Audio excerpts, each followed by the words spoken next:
এই পান্তুয়া বা গোলাপজামুন মিষ্টি একটি জনপ্রিয় মিষ্টি, বাঙালিরা ভীষণই পছন্দ করে ছোটোর থেকে বড়। ছানা কাটার ঝামেলা ছাড়াই আমি এই মিষ্টিটি তৈরি করেছি 2 প্যাকেট লিকুইড দুধ দিয়ে। এই মিষ্টিটি অসাধারণ টেস্টফুল, একদম দোকানের মতন পারফেক্ট পান্তুয়া বা গোলাপজামুন, বোঝাই যাবে না এটা ছানা ছাড়া। মিষ্টিটা ভাঙলে পরে দেখো কতটা পারফেক্টভাবে মিষ্টিটা তৈরি হয়েছে, বোঝাই যায় না যে এটা ছানা ছাড়া তৈরি হয়েছে।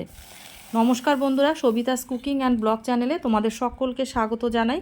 এই মিষ্টিটি তৈরি করতে 2 প্যাকেট লিকুইড দুধ নিয়ে নিয়েছি, ফুল ক্রিম দুধ। এবারে এই দুধকে ফুটিয়ে ফুটিয়ে ঘন করে নিতে হবে। দুধটা যখন একটু গরম হয়ে যাবে সেই সময় এদিকে 5 চামচ গুঁড়ো দুধ নিয়ে নিয়েছি, যে কোনো ব্র্যান্ডেড গুঁড়ো দুধ নেওয়া যাবে। এইদিকে যে দুধ আমি গরম করেছি সেই গরম দুধ থেকে আমি কয়েক চামচ দুধ এই গুঁড়ো দুধের মধ্যে দিয়ে দিলাম। দেওয়ার পরে ভালো করে গুলিয়ে নিয়ে ওই দুধের মধ্যে ঢেলে দিতে হবে, ভালো করে গোলাতে হবে যাতে কোনো দলা না থাকে। এই দুধটা দেওয়ার ফলে খুব তাড়াতাড়ি দুধটা ঘন হয়ে যাবে। আমরা যেভাবে ক্ষীর তৈরি করি, ক্ষীরের থেকে একটু নরম হবে দুধটা, সেই রকম পর্যায়ে এই দুধটা টানাতে হবে। আমি যেভাবে এই পান্তুয়া বা গোলাপজামুনটা তৈরি করেছি, তোমরা যদি আমার এই ভিডিওটা সম্পূর্ণ ফলো করো, একদম পারফেক্ট দোকানের মতন পান্তুয়া বা গোলাপজামুন তৈরি হয়ে যাবে। কেউ বুঝতেই পারবে না যে এটা ছানা ছাড়া তৈরি হয়েছে। দেখো আমার দুধটা অনেক গাঢ় হয়ে গেছে। দুধটা দেখো এরকম পর্যায়ে নামাতে হবে, খুব বেশি শক্ত করা যাবে না, এরকম নরম থাকবে। আমার রেডি হয়ে গেছে, এবার আমি নামিয়ে দেব।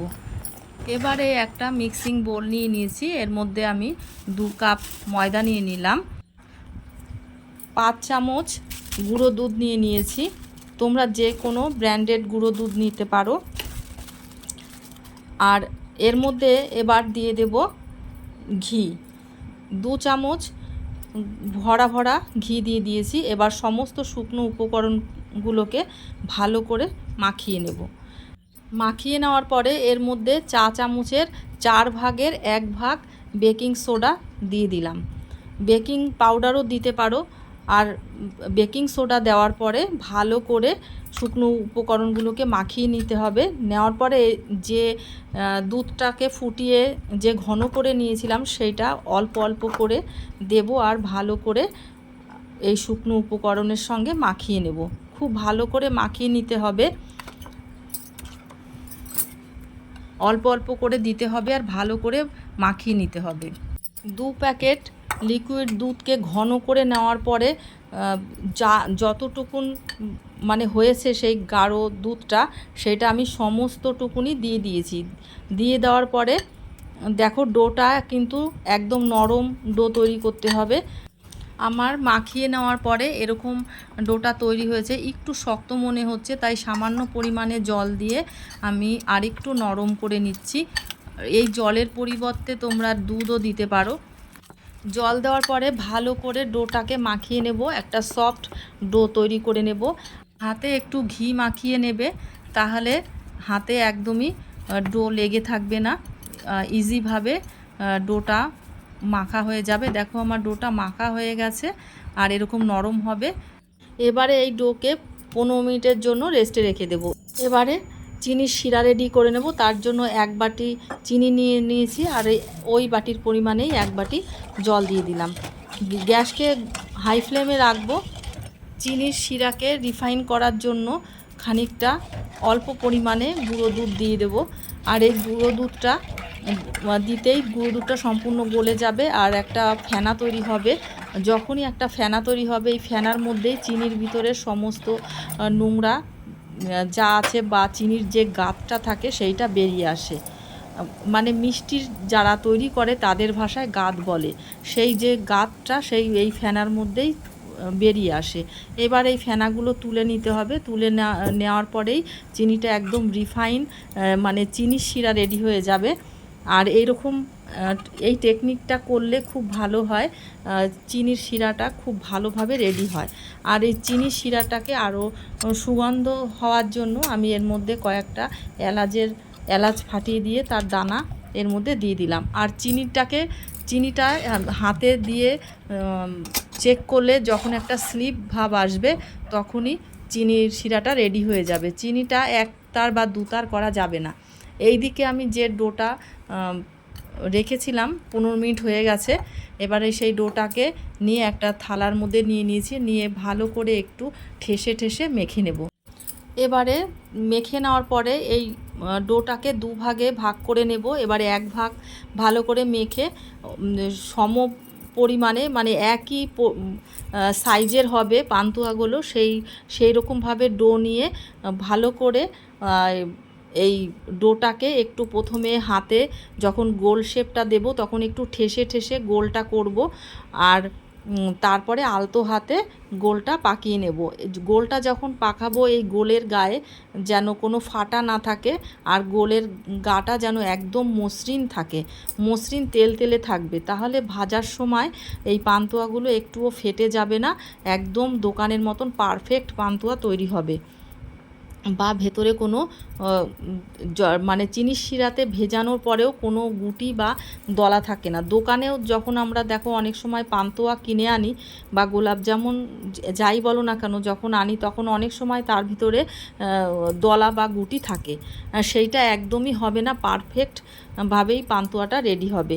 তোমরা যদি আমার এই ভিডিওটা প্রথম থেকে শেষ পর্যন্ত ফলো করো আর বাড়িতে এইভাবে তৈরি করলে একদম পারফেক্টভাবে পান্তুয়া তৈরি হবে।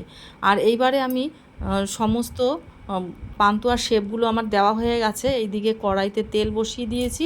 তেলটা খুব হাই হিট করা যাবে না, যখন তেলটা অল্প গরম হবে তখন আমি এর মধ্যে আলতো হাতে পান্তুয়াগুলো দিয়ে দেব। আমি 10টা পান্তুয়া দিয়েছি। দেওয়ার পরে একটুও নাড়ানো যাবে না। যখন যখন নিচের অংশ ভাজা হয়ে যাবে তখন নিজের থেকেই ওই পান্তুয়াগুলোই উপরে উঠে আসবে। তোমরা ভালো করে ফলো করে দেখো, অনায়াসেই পান্তুয়াগুলো উপরের দিকে উঠে আসছে। আমি একটুও নাড়াইনি, কোনো খুন্তি ব্যবহার করিনি বা ছান্তা ব্যবহার করিনি। দেখো যখন নিচের অংশ হয়ে আসবে তখন অটোমেটিক উপরে উঠে আসবে, ভেসে আসবে, মানে তেলের উপরে ভেসে উঠবে। তোমরা ফলো করলেই দেখতে পাবে, আর নিজের থেকেই এদিক ওদিক হয়ে যাবে। দেখো সব উপরে ভেসে উঠেছে। এইবার উপরে যখন ভেসে উঠবে তখনই খুন্তি বা ছান্তা ব্যবহার করবে। এইবারে এই পান্তুয়া মিষ্টিগুলো ভালো করে উল্টে পাল্টে ব্রাউন কালারে ভেজে নেব। আর বন্ধুরা একটা কথা বলা হয়নি, যখন এই পান্তুয়ার শেপ দেব মানে গোল শেপ দেব সেই সময় হাতে একটু ঘি মেখে নেবে, তাহলে পান্তুয়ার যে উপরে গায়ে একদম মসৃণ তেলে হবে আর ডোটা একটু হাতে লেগে যাবে না।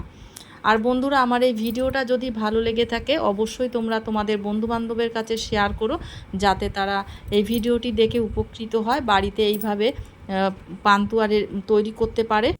আর বন্ধুরা তোমরা অবশ্যই বাড়িতে এইভাবে পান্তুয়ার রেসিপিটা করো, আর করে কেমন হয়েছে অবশ্যই আমাকে কমেন্ট করে জানিও। আর আমার ভিডিওটি তোমাদের কেমন লাগলো সেটাও আমাকে কমেন্ট করে জানিও। আমার এই ভিডিওটি যদি তোমাদের ভালো লেগে থাকে আমার এই ছোট্ট ইউটিউব চ্যানেলটিকে সাবস্ক্রাইব করার জন্য অনুরোধ রইল, আর পাশে থাকা বেল আইকনে ক্লিক করে অল অপশনে ক্লিক করে দিও। যখনই আমি নতুন কোনো ভিডিও আপলোড করব সবার আগে তোমাদের মোবাইলে নোটিফিকেশান পৌঁছে যাবে। প্রথম ব্যাস আমার পান্তুয়াগুলো ভাজা হয়ে গেছে। এবার দ্বিতীয় ব্যাসে আমি যে কটা ছিল সবগুলো আমি দিয়ে দিলাম। আর যখনই প্রথমেই আমি এই পান্তুয়াগুলো দিতে হবে তখন গ্যাসকে লো ফ্লেমে রাখতে হবে। আর আপনা থেকেই যখন পান্তুয়াগুলো নিচের অংশ ভাজা হলে তেলের উপরে যখন ভেসে উঠবে তখনই খুন্তি বা এই ছান্তা ব্যবহার করতে হবে, উল্টে পাল্টে ভেজে নিতে হবে। আর যখন নিজের থেকে তেলের উপর ভেসে উঠবে তখনই গ্যাসকে মিডিয়াম ফ্লেমে করে নিতে হবে। কিছুক্ষণ ভাজার পরে যখন কালারটা চলে আসবে তখন আবার গ্যাসকে লো ফ্লেমে করে নিতে হবে। পান্তুয়াগুলোর কালার কত সুন্দর কালার এসছে, একদম ব্রাউন কালার। এরকম ভালো করে যখন কালার চলে আসবে তখনই পান্তুয়াগুলো নামিয়ে নিতে হবে। প্রথম ব্যাস পান্তুয়া ভাজার পরে সেই পান্তুয়াগুলো আমি চিনির শিরায় ভিজিয়ে দিয়েছি, আর এই দ্বিতীয় ব্যাস আমি তুলে নিচ্ছি। তুলে নেওয়ার পরে প্রথম ব্যাস যে ভেজে নিয়েছিলাম সেই পান্তুয়াগুলো তুলে নিয়ে এই দ্বিতীয় ব্যাচের পান্তুয়াগুলো আগে দেওয়ার পরে প্রথম ব্যাচের পান্তুয়া আমি উপরে দিয়ে দিয়েছি। এইটুক সময়ের মধ্যে তোমাদের দেখাচ্ছি, দেখো বন্ধুরা কতটা নরম হয়েছে। আর চিনির শিরাটা এই দেখো এরকম দেখতে পাচ্ছ পুরো ভরা ভরা। আমি পাত্রটার জন্য আরেকটু বড় পাত্র নিয়ে নিয়েছি। আর সকালবেলাতে তোমাদেরকে দেখাচ্ছি, দেখো পান্তুয়াগুলো রসগুলো সম্পূর্ণ টেনে নিয়েছে আর একদম নরম তুলতুলে দোকানের মতন পারফেক্ট গোলাপ জামুন বা পান্তুয়া আমার রেডি হয়ে গেছে। আর কতটা নরম বা কতটা পারফেক্ট হয়েছে সেটা তোমাদেরকে কেটে দেখাচ্ছি, তোমরা নিজেরাই দেখে নাও যে কতটা সুন্দর। দেখে কেউ বলতেই পারবে না যে এটা ছানা ছাড়া তৈরি হয়েছে বা বাড়িতে তৈরি করেছো। বাড়িতে তুমি এতটাই সুন্দরভাবে তৈরি করতে পেরেছো। দেখো হাত দিয়ে ধরার সঙ্গে সঙ্গেই ভেঙে যাচ্ছে, মানে রসে ভিজে একদম আরও ডবল হয়ে গেছে, মুখে দিলেই মিলিয়ে যাবে, মানে এতটাই সুন্দর অসাধারণ টেস্টফুল। বন্ধুরা তাহলে এ পর্যন্তই, নেক্সট ভিডিওতে আবার দেখা হবে, তোমরা খুব ভালো থেকো।